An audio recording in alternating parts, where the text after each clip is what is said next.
Odinga, this is the second time the voice of God. Separate yourself from William Samoei Ruto. You have up to June this year. 6 months exactly from now. Separate yourself from William Ruto. If you don't, what will happen after that? Don't blame anyone. Don't say you are not warned.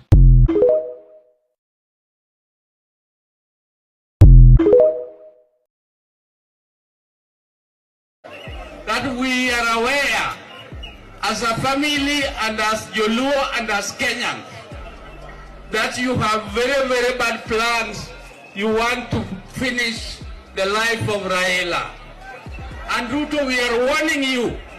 We are warning you in broad daylight that if you attempt, Ruto, if you attempt, Ruto again, if you attempt the life of Raila, we are telling you that first of all, Kenya will not be the same again.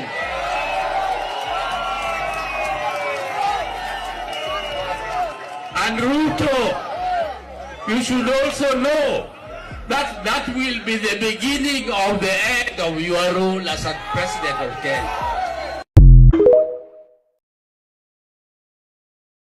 Kuna kiongozi mwingine Kenya nimeambiwa anaenda kukufa mara 2. Mpaka ninakaa nasikia uchungu na mjua. Niko na namba yake na siwezi kumpigia hata chukua.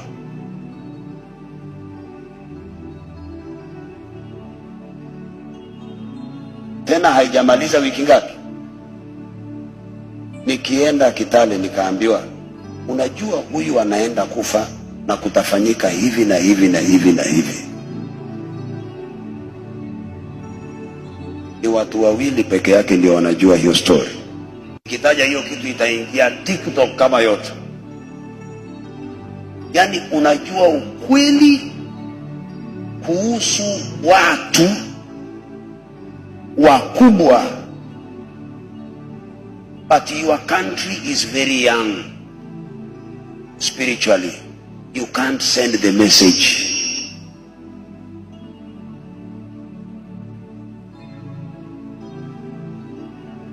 Inchi yangu ni changa kiroho, siwezi nikaongea. Nikiongea itaingia breaking news. Ezekiel prophesies. So I'm looking for avenue. The problem ni kwamba sijui ni lini huyu mtu anakufa.